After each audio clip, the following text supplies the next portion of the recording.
जैसे मेरा नाम कुलदीप कुमार है और हमारा जो बाकी नपाषण काल का जो शेष भाग था वो आज पूर्ण करेंगे उसे। नपाषण कालीन में क्या था, मिट्टी के बर्तन बनाने का आविष्कार हो चुका था। मध्यपाषाण काल में सिर्फ दो जगह प्राप्त हुआ था मिट्टी के बर्तन बनाने के साक्ष्य, गुजरात के लांगनज और उत्तर प्रदेश के मिर्ज़ापुर क्षेत्र से। उसके अलावा हम यहाँ पर देखते हैं नवपाषाण कालीन में सबसे पहले हाथ से मिट्टी के बर्तन बनाने आरंभ किए। चाक की सहायता से काले पालिश किए गए बर्तन प्राप्त हुए हैं, सलेटी बर्तन प्राप्त हुए हैं, चटाई की छाप वाले बर्तन भी प्राप्त हुए हैं। आत्मनिर्भर ग्रामीण समुदायों का उदय, मतलब उस समय के जो ग्रामीण थे वो भी आत्मनिर्भर थे। कैसे? वे नाव बनाना जानते थे, गोलाकार आयताकार घरों में रहते थे, ऊन को धुलना, कपड़ों की बुनाई का भी उन्हें अच्छा खासा ज्ञान था, कपास के बारे में भी उन्हें अच्छा खासा ज्ञान था।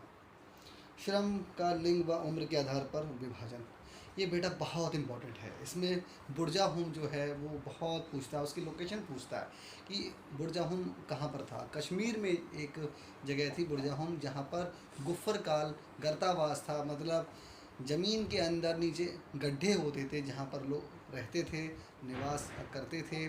चाहे वो घर गोल या आयताकार भी होते थे, जिन्हें गुफर काल या गर्तावास कहा जाता था।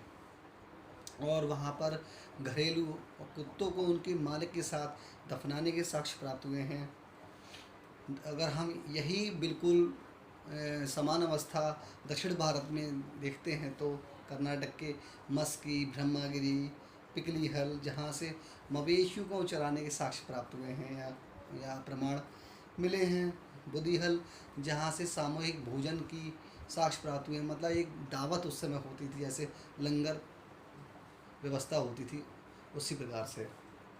और कर्नाटक में टेकलाकोट्टा, तमिलनाडु में पय्यमपल्ली, आंध्र प्रदेश में उतनूर, मेघालय में अगर ये पहाड़ियाँ पूछ लेता है कि मेघालय की सबसे पहले पहाड़ी के साक्ष्य कौन से प्राप्त हुए हैं, तो गारो की पहाड़ियों के साक्ष्य सबसे पहले प्राप्त हुए हैं।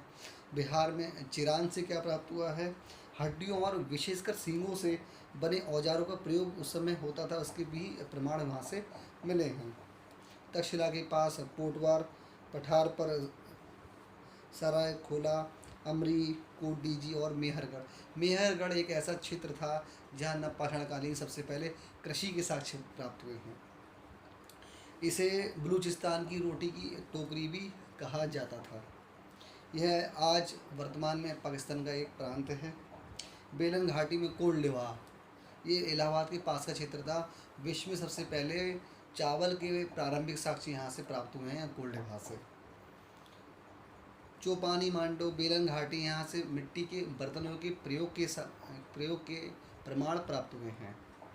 विंध्य पर्वत के उत्तरी स्कंद में बेलन घाटी और नर्मदा घाटी का मध्य भाग, जहाँ से पुरापाषाणकालीन बस्तियों के तीनों चरणों का प्रमाण भी मिला है।